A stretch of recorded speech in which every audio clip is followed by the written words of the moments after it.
శాతవాహనుల యొక్క రాజకీయ పరిపాలనలో భాగంగా ఈరోజు మనం మూడో పులమామి గురించి తెలుసుకుందాం. మూడో పులమామి తర్వాత శాతవాహన సామ్రాజ్యం అంతమై ఈ శాతవాహన పునాదుల మీదనే ఇక్ష్వాకులు తన రాజ్యాన్ని ఏర్పరచుకోవడం జరిగింది. ఇప్పుడు శాతవాహన వంశంలో చివరి పాలకుడు మూడవ పులమావి గురించి తెలుసుకుందాం. శాతవాహనుల వంశంలో చివరి పాలకుడు ఎవరు? మూడవ పులమావి గురించి తెలుసుకుందాం. మూడవ పులమావి సర్వ సైన్యాధిపతి అయిన శ్రీ శాంతములుడు లేదా మూడవ పులమావిపై తిరుగుబాటు చేయడంతో రాజ్యం వదిలి బళ్ళారి పారిపోయాడు. శాతవాహన రాజు మూడవ పులమావి తన పరిపాలనా కాలంలో సర్వ సైన్యాధ్యక్షుడైన శ్రీ శాంతములుడితో యుద్ధం తిరుగుబాటు చేయడం వలన అప్పుడు రాజ్యం వదిలి బళ్ళారి పారిపోయాడు. మూడో పులమావి కొంతకాలం బళ్ళారి నుంచి తన పరిపాలనను సాగించినట్లు మేకధోని శాసనం ద్వారా తెలుస్తున్నది. అంటే బళ్ళారి ప్రాంతంలో ఉండి అక్కడి నుంచి శాతవాహనుల యొక్క పరిపాలనను కొనసాగించినట్లు మేకధోని శాసనం ద్వారా తెలుస్తున్నది. మేకధోని శాసనం అనేది శాతవాహన రాజ్యం పతనం గురించి వివరిస్తుంది.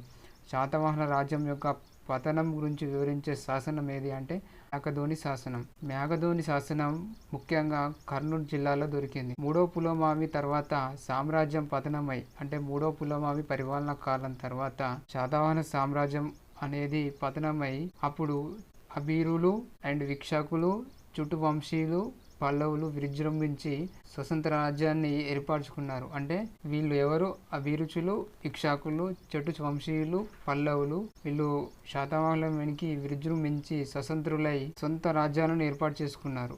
అంతటితో శాతవాహన సామ్రాజ్య యుగం అంతరించిపోయింది. శాతవాహనుల పరిపాలన అనంతర కాలం మూడో పులమావి కాలంలో శాతవాహన సామ్రాజ్యం పతనమైన తర్వాత శాతవాహనుల యొక్క పరిపాలన వ్యవస్థ అంటే ఏ విధంగా ఉందో చూద్దాం. ఇప్పుడు ఇంతకుముందు రాజకీయ కోణంలో చూసాం, ఇప్పుడు పరిపాలనా వ్యవస్థ గురించి తెలుసుకుందాం.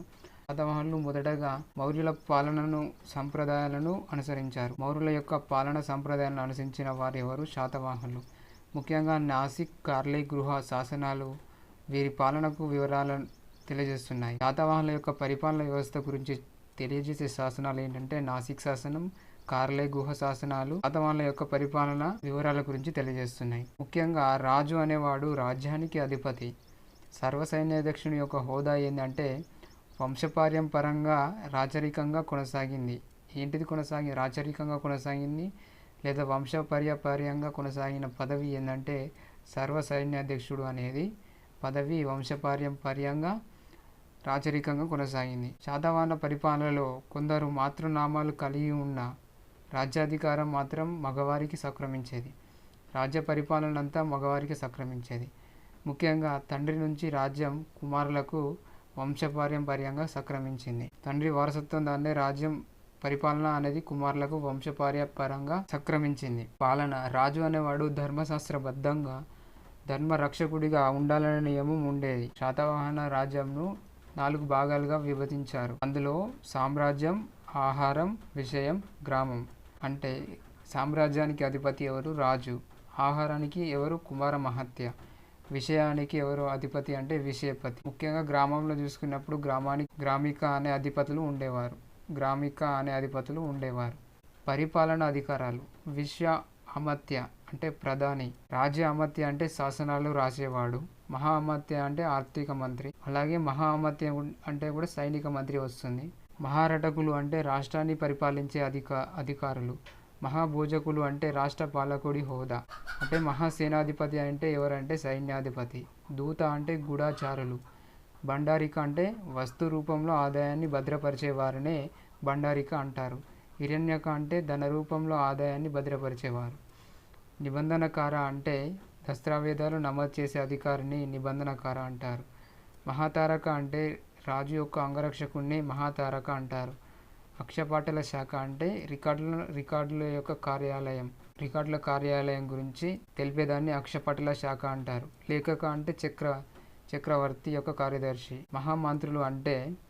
మహామాత్రలు అంటే బౌద్ధ భిక్షువుల యొక్క బాధ్యతలను చూసేవారిని మహామంత్రులు అంటారు. మహా ఆర్యక అంటే న్యాయ వివాదాలను చూసేవారు. అంటే న్యాయ వివాదాలకు సంబంధించిన పరిష్కారాలను చూసేవారను మహా ఆర్యక అంటారు.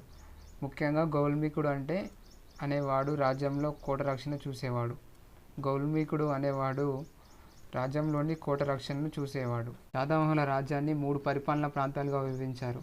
అంటే రాజు కంకేట ప్రాంతం, సామంత ప్రాంతం, సరిహద్దు ప్రాంతం. రాజు కంకేట ప్రాంతం అంటే రాజు ప్రత్యేక పాలనలో ఉన్న ప్రాంతాన్నే రాజు కంకేట ప్రాంతం అంటారు. సామంత ప్రాంతం అంటే రాజ్యం ఆధీనంలో ఉన్న సామంత రాజ్యాలు, అంటే చుట్టుపక్కల రాజ్యాలు ఉన్న సామంత రాజ్యాలు ఉన్నదాన్నే సామంత ప్రాంతం అంటారు.